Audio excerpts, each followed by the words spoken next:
Well, I think I sort of knew what I was getting myself into when this started.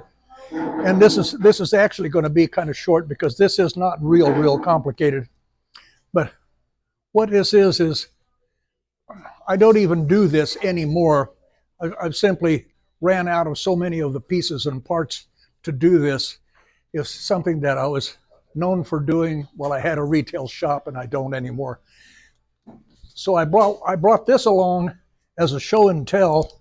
It's a device I made so when I'm servicing brake calipers, I've got a master, a short hose.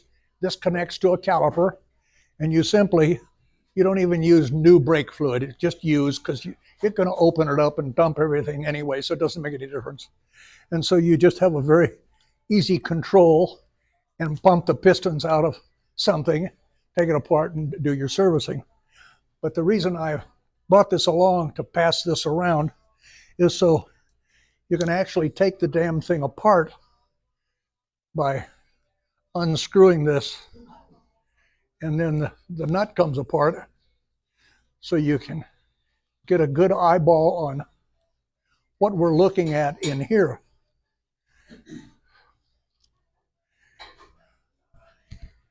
The outer braided body circumference is opened up. I usually use something rather pointed and get it down in here and spread the braided portion, and so it opens like a flower. And then I put one of these things in that I can't find. Shut up. The little brass piece that's inside of here is known as an olive. And there's a bunch of them. Don't open this, because if they go all over the floor, they're just a bitch to find and they get dirty. But inside this line is a nylon liner, and this little olive goes over it. It's fairly close fit, and it goes inside all of this exploded braided stainless. And then this has a little nose or a snout on it that fits into the hole, and it simply presses in, and then this comes up, and these banjo fittings, the surface that you have sealing rings on, you don't want to do anything to scar those. So don't put them in a tooth vise or anything like that. I happen to use a rod that I have. It's bronze, and I just shove it through the hole so it acts like a T-bar.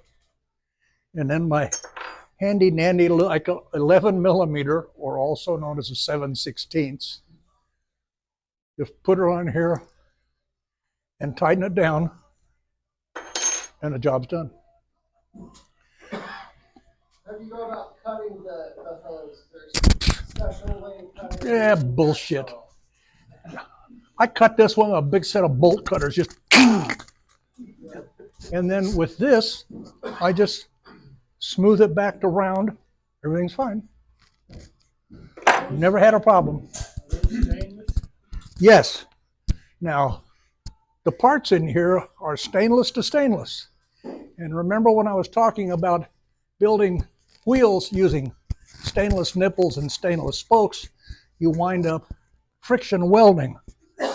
So a little bit of this black goo, which is hypoid, just a drop on the threads, eliminates that problem, and you don't have any real perilous problems. What exactly is the problem? What is the problem with Stainless steel, if you force stainless thread, stainless to stainless, and you tighten it down, friction welding.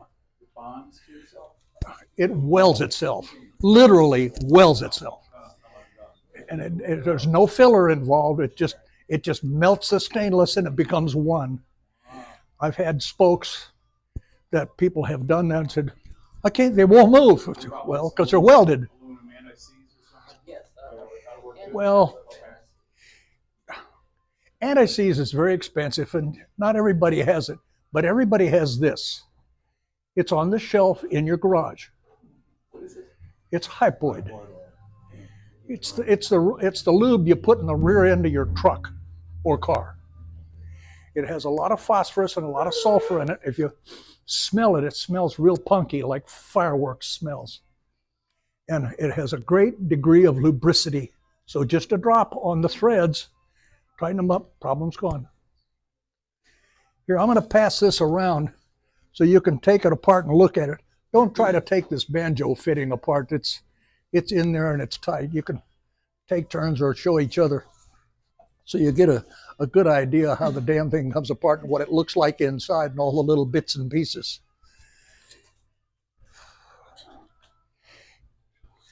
That's pretty much the end of the demonstration. There's really not much more to it than just that. It's just that simple. And the people that I originally learned all this from was this major supplier here called Earl's. I think they're back east somewhere. You can Google them and find them, and they supply. And I buy stuff here from Barnett, the people that make all the cables. They also make braided lines, and they sell a lot of these individual different kinds of pieces. In this container right here, this one happens to be a 70 millimeter. I'll just pass this around so you get a look at what some of them look like when you're buying them. I really would like to have that back. When you're building these cables, the absolute most expensive part of it are the fittings. The hose itself is, I don't know, it's 60 cents a foot or something like that. So here's 40 cents worth. And is there an advantage going to larger diameter hose? No. We're not trying to carry fluid from one place to another. The fluid actually only moves a little bit. So we're not talking about mass transfer of liquid like a fuel line or a hydraulic lubrication line for an engine. So these are really quite small. I think it's trying to think of how big you suppose that hole is. About an eighth. About like one of those brass stems in a cheap ballpoint pen. So it's not terribly big. But again, there's not any real large mass transfer of liquid. Questions? Besides that one. I like that tool you made for the brake piston to work that out, but you haven't lived until you put an air compressor in one and shoot it across the and I saw a friend do that, and that's what made me think that this is not smart, because I had to duck the piston, and it went to the other side, and it went over there and it started mining all by itself. It sounds like a gun going on. They make several kinds of this braided stainless line. This particular line that I get is coated with some kind of plastic stuff.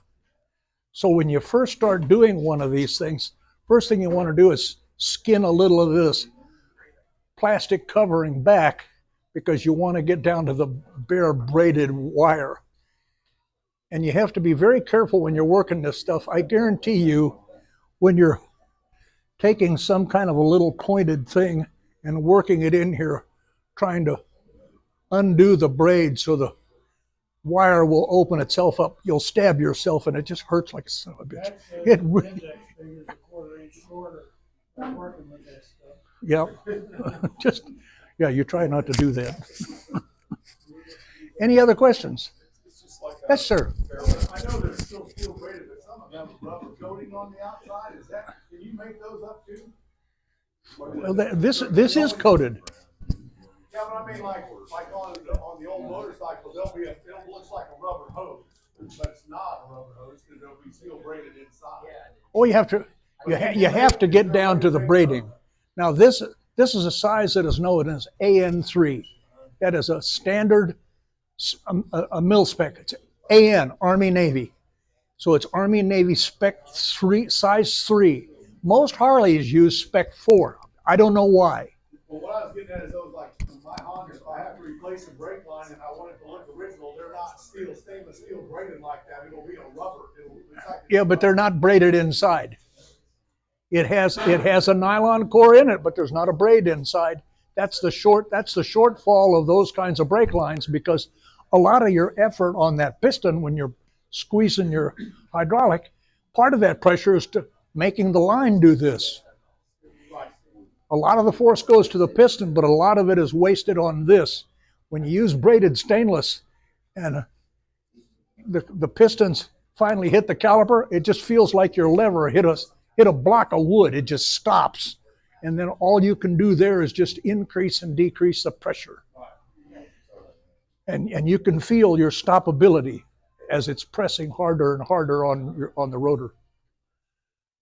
You can get a piece of vinyl and with compressed air, slip the vinyl over your line before you put the last fitting on. To do that, you plug this, you take your vinyl line and start it over here, Or shrink tube. or shrink tube, but put it over and the open end of the vinyl, Yeah. you take your air compressor and blow air down it, and the thing balloons out and lets you slip it down over the length of the line. That's sneaky.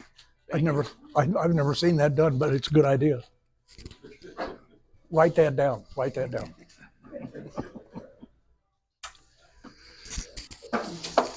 You still do those? I haven't done any of these in really quite some time. Biggest reason is I ran out of all my parts. These are the olives. Yeah. Don't open. Nope. You drop those things and they just go everywhere. It's just like the compression fitting, like the ferrules Very similar. on the plumbing to the bottom of your toilet. It's not too uncommon and pretty much doing pretty much the same kind of thing. Yeah. It's nice to know you don't need any special crimping tools or anything. Well, when you're tightening the banjo fittings and you're holding the banjo and you're tightening the nut on it, you want to be very careful about the sealing surfaces on that banjo fitting. You don't want to do anything to scar those faces. So if you're going to put them in a vise, put them in a smooth jaw vise, or put a couple pieces of leather over them and tighten them in the. And then you can take your 7/16, 11 millimeter, and I've never had one leak. I've never had one leak.